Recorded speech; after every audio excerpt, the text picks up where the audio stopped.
हाँ जी, कहिए कैसे हैं आप सभी? तैयारी कैसे चल रही है आपकी? मैं आपको हर वीडियो में एक ही क्वेश्चन पूछती हूँ, आपकी तैयारी कैसे चल रही है? तो आप इससे थोड़ा बोर मत होना, क्योंकि अभी हमारा टाइम थोड़ा क्रूशियल है और अभी इसमें यही पूछ सकती हूँ मैं, एक ही सवाल रहेगा मेरे लिए कि आपकी तैयारी कैसे चल रही है? आप कैसे हैं? वो सब तो चीज़ें बहुत अच्छे होंगे आप, लेकिन तैयारी कैसी चल रही है? और अगर नहीं चल रही है, तो इसको और थोड़ी रफ्तार दीजिए, शुरू कर दीजिए। अच्छा जी, आप लोगों में से बहुत से भाई-बहनों ने क्वेश्चन किए थे कि तैयारी कैसे करें? क्या शेड्यूल रखें? और means there were many more, बहुत से क्वेश्चंस थे। तो देखती हूँ मैं कितनों के जवाब दे पाती हूँ और कितना मैं आपको सैटिस्फाई कर सकती हूँ अपने जवाबों से। तो देखिए, शेड्यूल बनाने का जहाँ तक बात है, तो सबसे पहले मैं बात करूँगी आपकी हेल्थ की, स्पेशली फॉर लेडीज़, महिलाओं के लिए। हेल्थ बहुत मायने रखता है। ये एक बहुत बड़ा इश्यू है, क्योंकि हम क्या करते हैं, पेरेंट्स को या जहाँ भी हम घर में रह रहे हैं, पेरेंट्स मीन्स इन लॉज हो गए और हस्बैंड हो गए, बच्चे हो गए, इनके पीछे और इनका करते करते इतना ऐसा हो जाता है कि हम हमारी हेल्थ पे तो ध्यान दे नहीं पाते। मेरे साथ भी ऐसा हुआ था कि मैं इनको खिलाने पिलाने में, इनका ही घर को संभालने में ऐसे करती रहती थी, तो उसकी वजह से मेरे हेल्थ पे बहुत ही खराब जो कह सकते हैं इम्पैक्ट्स हुए थे। तो मैं आपको एडवाइस दूंगी, हेल्थ पे ध्यान रखिए और माइंड को रिलैक्स रखें थोड़ा, क्योंकि ये सारी चीज़ें क्या है, जैसे घर में ये हो गया, उसने ये कह दिया, ये ऐसा हुआ, वो वैसा हुआ, ये इसने ऐसा क्यों कह दिया, फिर हमारा पूरा दिन वो खराब हो जाता है, हमारा माइंड डिस्टर्ब हो जाता है। तो ये सारी चीज़ें अपने लिए अभी क्या है, सेकेंडरी है। इन चीज़ों पे ध्यान मत दीजिए। अपना एक लक्ष्य जो है आपने निर्धारित कर रखा है, चाहे आप रीट की तैयारी कर रहे हैं, फर्स्ट ग्रेड की, सेकंड ग्रेड की, कॉलेज लेक्चरर की, आरएएस की, कोई भी, यूपीएससी की, तो आप केवल अपने एम की तरफ देखें, क्योंकि वो एम अगर आप वहाँ तक पहुँच जाते हैं, तो ये पहुँचना अपने आप में विक्टोरियस है। तो वहाँ तक पहुँचना, फिर आप अगर क्लियर कर लेते हो, तो आपकी लाइफ कुछ अलग ही होगा, कुछ फ्यूचर आपका अलग ही होगा। तो इसलिए इन सारी फालतू की चीज़ों पे ध्यान मत दीजिए। मुझे पता है इन चीज़ों पे कंट्रोल करना, अपने माइंड पे कंट्रोल करना, अपने माइंड को समझाना बहुत डिफिकल्ट होता है। लेकिन फिर भी ये चीज़ें इतना मायने नहीं रखनी चाहिए आपकी लाइफ में। दूसरा, अपने हेल्थ पे ध्यान दीजिए। और बहुत से लोगों ने मुझे ये पूछा था कि आप इतने कम सो के भी आप इतना कुछ कर लेती हैं, घर भी सँभाल रही हैं, बच्चा भी है आपका और पढ़ाई भी इतने घंटों की कर लेती हैं। तो देखिए, ऐसा है कि आप सबसे पहले एक चीज़ ये करिए कि शाम के समय आप 6-7 बजे या हाईएस्ट 8 बजे तक खाना बना के खा लीजिए। क्योंकि उसमें क्या होता है, आपके खाने को पचने में कम से कम 3-4 घंटे तो लगते ही लगते हैं। आप ये सोचें कि हम 10 बजे 11 बजे आराम से खा रहे हैं और फिर 12-1 बजे आप सोने के लिए चले गए, तो जो एनर्जी आपके माइंड को रिलैक्स करने में, आपकी बॉडी को लगाना चाहिए, वो एनर्जी आपके खाने को पचाने में और जो अंदरूनी जो एक्टिविटीज़ चल रही है वहाँ पे लग रही है। तो आप वो नींद एकदम गहरी वाली और अच्छी वाली जो होनी चाहिए, एक जो हेल्दी लाइफ के लिए ज़रूरी है, वो आपको नहीं मिल पाएगी। तो सबसे पहले खाने का जो रूटीन है आपका 6-7 बजे तक बना लीजिए, क्योंकि मैं भी ऐसा ही कर रही हूँ, और 8 साढ़े 8 बजे तक या हाईएस्ट 9 बजे तक खा लीजिए। अगर आप 12-1-2 बजे तक सो रहे हैं, अगर लेट, क्योंकि अभी के समय ऐसा है कि पढ़ाई हम लेट नाइट तक कर रहे हैं या फिर अर्ली मॉर्निंग जैसे 3-4-5 बजे तक, जो सीरियस है वो ऐसे उठ के कर रहे हैं। तो 3-4 घंटे पहले तक खाना खा लीजिए आप। उसके बाद में आप सोइए, और 4 घंटे 5 घंटे जितनी भी आपकी, वैसे भी वेरी करता है body to body, person to person नींद भी वेरी करती है, लेकिन फिर भी धीरे-धीरे आपको ग्रेजुअली आदत पड़ेगी। पहले मैं 6-7 घंटे सो के भी मुझे दिन में ये लगता था कि मुझे आलस आ रहा है, जबकि अब हमारा माइंड भी थोड़ा डिस्ट्रैक्ट हो जाता है, मतलब माइंड भी डाइवर्ट हो गया है, डिस्ट्रैक्ट नहीं, डाइवर्ट हो चुका है कि भई हमें ये काम करना है, इतनी पढ़ाई करनी है, तो नींद की तरफ इतना ध्यान नहीं जा पाता। मुझसे आप लोग ये भी पूछते हैं कि आपको दिन में नींद नहीं आती क्या? तो दिन में मुझे नींद तो आती है, लेकिन होता है कि जैसे मुझे नींद आने लगी, तो मैं 10 मिनट घूम लिया। आपने बहुत से वीडियोज़ में देखा होगा, मैं हनुमान चालीसा का पाठ करती हूँ, तो जैसे ही मुझे नींद आने लगी या मैं थोड़ा-सा भी मुझे डीमोटिवेशन फ़ील होने लगा, तो मैं फटाफट से उठती हूँ और इधर-उधर फ़ास्ट जो वॉकिंग होती है वो करती हूँ और हनुमान चालीसा का पाठ करती हूँ, तो इससे सारा स्ट्रेस चला जाता है ना? और फिर भी मुझे कभी लगता है कि यार आज ढाई 3 घंटे की नींद हुई है, थोड़ा मुझे एक झपकी ले लेनी चाहिए, तो मैं मैक्सिमम आधा घंटा होता है, लेकिन मिनिमम 15 से 20 मिनट की झपकी लेती हूँ। जब ये घर पे आए हुए रहते हैं, तो मैं इनको कह देती हूँ, तुम यूवी के साथ 10-15 मिनट बैठ जाओ, इतने में मैं झपकी लेके आ जाती हूँ, तो मुझे उठा देना, या मैं अलार्म लगा लेती हूँ। तो इस तरीके से कुछ हो जाता है ना? तो नींद कम हो लेकिन अच्छी हो, फ्रूटफुल हो, जिसमें आपको थकान ना हो, तो इसके लिए आप ये करिए, खाना टाइम से खाइए और खाने के 3-4 घंटे बाद सोने के लिए जाइए। अब चाहे वो शेड्यूल आपका कुछ भी हो, आपको डिसाइड करना है। दूसरी चीज़ है, सुबह-सुबह थोड़ा-सा एक्सरसाइज़ या प्राणायाम के लिए 10 से 15 मिनट अपनी बॉडी को दीजिए, है ना? कि बॉडी को भी अपने हिसाब से आपको ढालना पड़ेगा।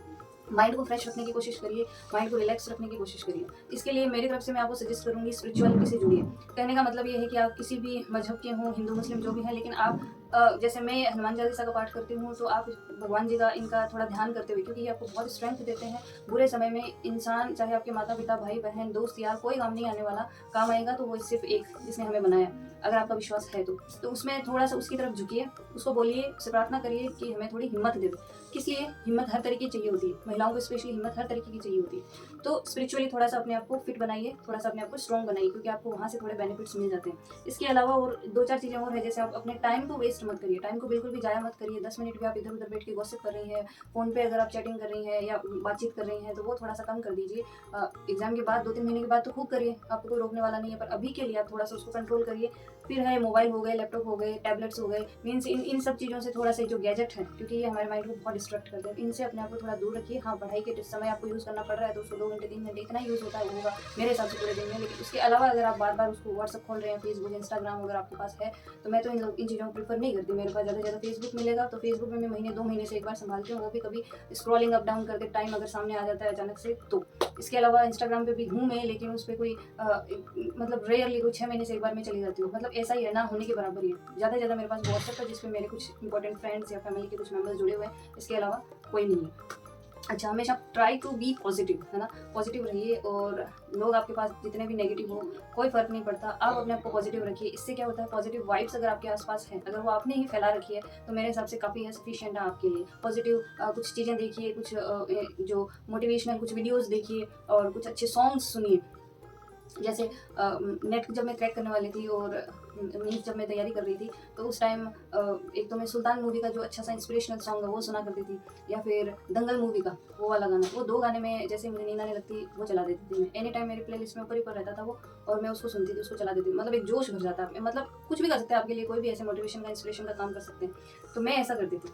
और देखिए, उसके बाद ये कुछ चीज़ें हुई कि आप कैसे अपने आप पे ध्यान दें, है ना? और कैसे अपने आप को मेंटली और फिजिकली थोड़ा फिट रखें, ताकि आप कम नींद में भी अच्छी नींद ले सकें, और फ्रूटफुल हो वो आपके लिए, और आपको थकान ना फील हो। उसके बाद आपने ये पूछा कि नोट्स वगैरह कैसे बनाया जाए, क्या किया जाए। तो देखिए, सबसे पहले तो तरीका यही है कि आप जब भी नोट्स बनाएं, आपकी खुद के हैंडमेड नोट्स आपके पास होने चाहिए। भाई आपके पास बुक्स हैं, खूब सारी बुक्स हैं, लेकिन बुक्स में आप नोट्स कितना ऐड करेंगे, तो आपके पास हैंडमेड नोट्स हमेशा होने चाहिए, है ना? अच्छी अच्छी नोटबुक्स डाल लीजिए आप, और उसमें एक एक अलग अलग सब्जेक्ट की अलग अलग, ठीक है? और हमेशा जब भी आप नोट्स बनाएं, तो शॉर्ट नोट्स साइड में बनाएं। शॉर्ट नोट्स बनाने का मतलब ये है कि थोड़ा सा साइड में जगह हमेशा छोड़िए। जैसे इतिहास है, इकोनॉमिक्स है, या फिर पॉलिटी है, कोई भी सब्जेक्ट ले लीजिए XYZ, तो आप ऊपर ही ऊपर उस टाइटल का जो भी आप कर रहे हैं, फिर उसके बारे में उसकी खूब सारी ईयर्स आएंगे, सन आएंगे, उनको आप लिखते जाइए। उनके कोई इंपॉर्टेंट जो इंसिडेंट्स है उनको साइड में लिखते जाइए। तो इससे होगा क्या, पहले उसको गहराई से पढ़िए जो भी मटेरियल है, उसके बाद उसकी जो पॉइंट्स हैं उनको साइड में, जो मार्जिन आप छोड़ेंगे उसमें आप उसको लिखते जाइए, लिखते जाइए। होगा क्या इससे कि जब भी एग्जाम आते हैं तो हम केवल उन शॉर्ट चीज़ों को ही पढ़ लेंगे, क्योंकि गहराई में हमने उनको 2 बार 3 बार पढ़ा हुआ है, तो अंदर की स्टोरी क्या वो हमें पता है। लेकिन साइड में जो इंपॉर्टेंट चीज़ें आपने लिख के छोड़ी है, नोट डाउन करके छोड़ी है, उनको पढ़िए, उनको पढ़ते रहिए, और एग्जाम में वो आपके बहुत काम आएंगे। तो शॉर्ट नोट्स बनाने शुरू करिए, क्योंकि ये काफ़ी फ़ायदा देती है आपको। दूसरा है कि करंट जो है, आप कई ये सोचते हैं कि करंट हम एकदम लास्ट टाइम पे पढ़ेंगे, तो ऐसा नहीं करना है। आप करंट को पढ़ने के लिए थोड़ा-थोड़ा पढ़िए। जैसे आज संडे है, तो आज के दिन में पूरा करंट मैंने डिसाइड कर रखा है, 4-5 महीने का करंट मैं आज पढ़ूँगी।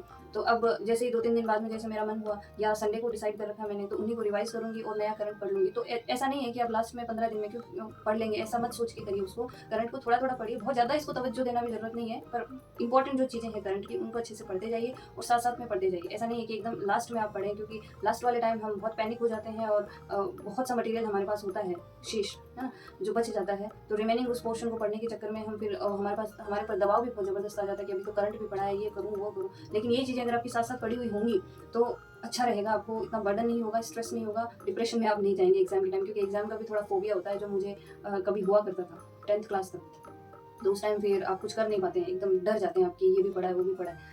तो ऐसा करिए। और सबका अपना अपना तरीका है। कई ऐसे लोग भी देखे मैंने जो हफ्ते 10 दिन में एक ही सब्जेक्ट को कवर करेंगे, और मेरे जैसे कई ऐसे भी हैं जो दिन दिन में 5-6 सब्जेक्ट साथ में लेके चलते हैं कि 1 घंटे मुझे ये सब्जेक्ट पढ़ना है, फिर जैसे टाइम मिला अगला जो पोर्शन मुझे पढ़ना है वो दूसरे सब्जेक्ट का 1 घंटे पढ़ना है। तो मैं ऐसे ही पढ़ती हूँ, क्योंकि मैं एक ही सब्जेक्ट को अगर लगातार पढ़ती हूँ तो बोर हो जाती हूँ बहुत जल्दी, मेरा इंटरेस्ट नहीं रह पाता उसमें। तो मैं फिर थोड़ा थोड़ा पोर्शन डिसाइड करके चलती हूँ। अब आपके पे डिपेंड करता है कि आप कितना समय निकाल पाते हैं। जैसे सब्जेक्ट है तो सब्जेक्ट को मैं 4 घंटे 3 से 4 घंटे देना प्रीफर कर रही हूँ, क्योंकि सब्जेक्ट तो अच्छा होना ही चाहिए। पर सब्जेक्ट के चक्कर में आप जीके के पेपर को मत भूलिए, क्योंकि यहीं पे लोग मार खाएंगे और खाते हैं। सब्जेक्ट आपका है तो आप सब्जेक्ट को स्ट्रॉन्ग रखते हैं।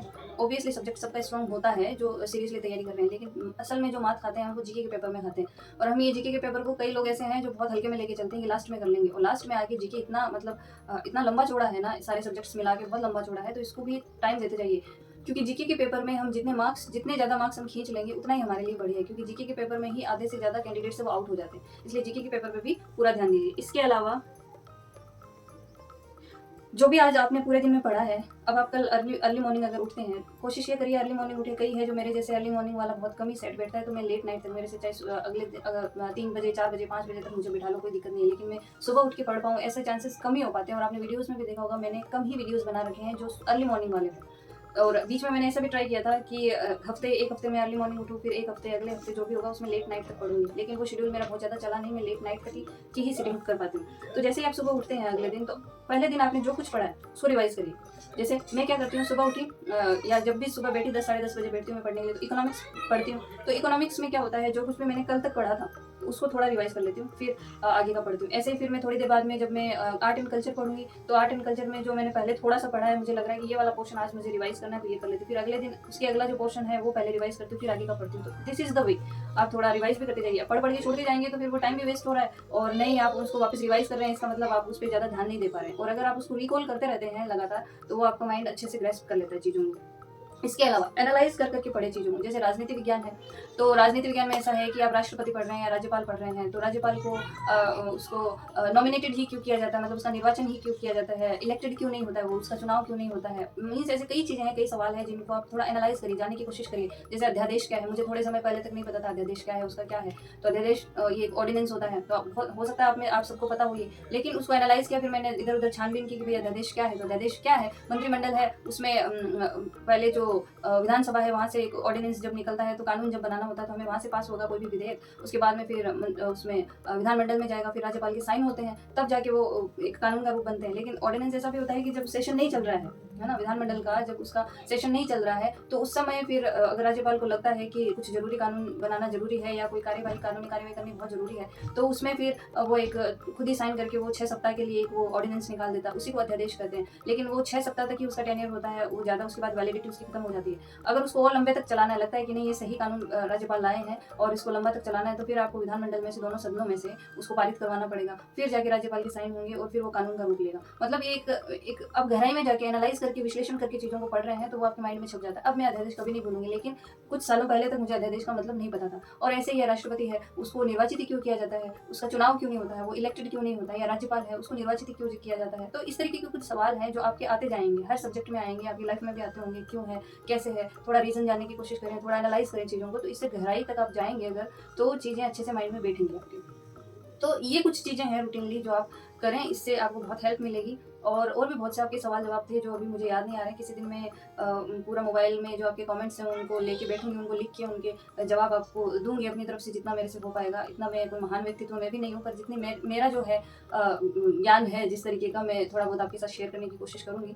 तो आज के लिए इतना ही। तैयारी करते रहिए, अभी भी आपने शुरू नहीं की है तो तैयारी शुरू कर दीजिए। अभी भी 2 ढाई महीने हैं अपने पास, बहुत कुछ किया जा सकता है। और सिटिंग बनाना थोड़ा थोड़ा शुरू करिए। अगर आप ने अभी शुरू नहीं किया तो थोड़ा थोड़ा पढ़ना शुरू करिए, और उसके बाद में आप 5 घंटे 6 घंटे 7 घंटे निकाल सकते हैं। और नॉर्मली कोई आप जॉइंट फैमिली में हो, चाहे आप न्यूक्लियर फैमिली में हो, मेरे हिसाब से 5 से 6 घंटे हर कोई व्यक्ति निकाल सकता है, चाहे वो महिला है चाहे वो पुरुष है। तो पुरुष तो वैसे भी निकाल लेते हैं, पर मेन है महिलाओं का। तो देखिए, अगर बच्चा आपका ऐसा है कि छोटा है, 3-4 साल का है, 2 साल का है, तो कोशिश करिए उसको पूरे दिन में मत सुलाइए आप। कोशिश करिए कि वो शाम को पूरे दिन में अगर नहीं सुलाएंगे आप, तो 9-10 बजे वो सो जाएगा। उसके बाद आप 2 से 3 घंटे रात को निकालिए। आप 2 से 3 घंटे रात को निकालिए, फिर आप 4 घंटे की नींद मेरे हिसाब से काफ़ी होगी अगर आप सच में अगर सीरियसली तैयारी कर रहे हैं तो। और 4 घंटे सो के फिर आप सुबह सुबह अर्ली मॉर्निंग 2-3 घंटे पढ़ लीजिए। तो मेरे हिसाब से 5 से 6 घंटे तो हर व्यक्ति निकाल सकता है, हर महिला निकाल सकती है। भले ही आप जॉइंट फैमिली में है, भले ही आप न्यूक्लियर फैमिली में है, रात को जागना पड़ेगा, सुबह जल्दी उठना पड़ेगा। उसके बाद अगर 3 साल से ऊपर का बच्चा है तो ऑब्वियसली वो स्कूल भी जाता होगा, तो आप सुबह सुबह कोशिश करिए 2-3 घंटे में काम निपटाने की। जैसे वो स्कूल जा रहा है वहाँ उस टाइम आप सिटिंग बनाइए, 2-3 घंटे तो मिल ही जाते हैं, उस टाइम आप सिटिंग बनाइए, उस टाइम आप पढ़िए। फिर वो आ जाता है या आने वाला हो, उस टाइम आप उठ के खाना वाना बना लीजिए। थोड़ा सा देखिए एडजस्टमेंट आपको कैसे कैसे बिठाना पड़ेगा। इसके अलावा तो आपके पास और कोई चारा नहीं है, काम वाली लगा लीजिए, ये हो सकता है। और घर वालों को कन्विंस करने की कोशिश करिए कि भाई हमें भी थोड़ा समय चाहिए। और रात को अगर आप 3 से 4 घंटे सो रहे हैं, 5 घंटे सो रहे हैं, तो दिन में आधा घंटे की अगर आप नैप लेते हैं वो भी काफ़ी है। आधा घंटा सो जाइए, 1 घंटे सो जाइए। अब ज़्यादा लंबा सोने की कोशिश करेंगे कि 2 घंटे में सो जाऊँ, तो फिर आपका शरीर टूटेगा, फिर आप कुछ पढ़ नहीं पाओगे, कर नहीं पाओगे। तो जस्ट अ नैप जैसे 15-20 मिनट की, तो वो काफ़ी है आपके लिए, तो वो कर लीजिए। तो आपको पता ही नहीं चलेगा कि भाई नींद आ भी रही है क्या, या मैंने रात को नींद इतनी निकाली भी है, आपको फील ही नहीं होगा। तो इस तरीके से अपने आप को ढालने की कोशिश करिए, अपनी बॉडी को भी, अपने माइंड को भी। तो चीज़ें धीरे धीरे चेंज होंगी, शुरू करिए। और स्पिरिचुअली जुड़ने की कोशिश करिए। जैसे मैं जब भी ऐसा डाउन फील करती हूँ तो मैं हनुमान चालीसा के पाठ कर लेती हूँ, तो मतलब बहुत विश्वास है मेरा, और ईश्वर करे ये विश्वास मेरा ज़िंदगी भर बना रहे, क्योंकि उनकी वजह से बहुत सी चेंजेस आ रहे हैं लाइफ में। तो आप अपने अपने आप को कनेक्ट करिए उनसे, क्योंकि आपको बनाने वाला आपका मेकर वो है, तो आपको संभालेगा भी वही, आपको हिम्मत भी वही देगा, हर परेशानी से आपको जूझने की हिम्मत भी वही देंगे, सब कुछ वही करने वाले हैं। हम तो केवल मेहनत कर सकते हैं। हो सकता है मैं इतनी मेहनत करूँ, मेरा सिलेक्शन हो ही ना, मेरा रिटर्न ही इतना खराब हो जाए कि पूछे ना, और आप लोगों का सबका इतना अच्छा हो जाए, आप सब लोगों का सिलेक्शन हो जाए, तो किस्मत भी है अपनी जगह, पर हम अपना मेहनत करनी थोड़ी छोड़ देंगे। तो मेहनत करते जाइए, अपने आप में धीरे धीरे चेंजेस लाइए, सब कुछ संभव है, सब कुछ हो जाएगा, बाकी चीज़ें उस पे छोड़ दीजिए। तो आज के लिए इतना ही, मिलती हूँ नेक्स्ट वीडियो में कुछ और नए सवालों के साथ, कुछ और नए जवाबों के साथ। तब तक के लिए नमस्ते।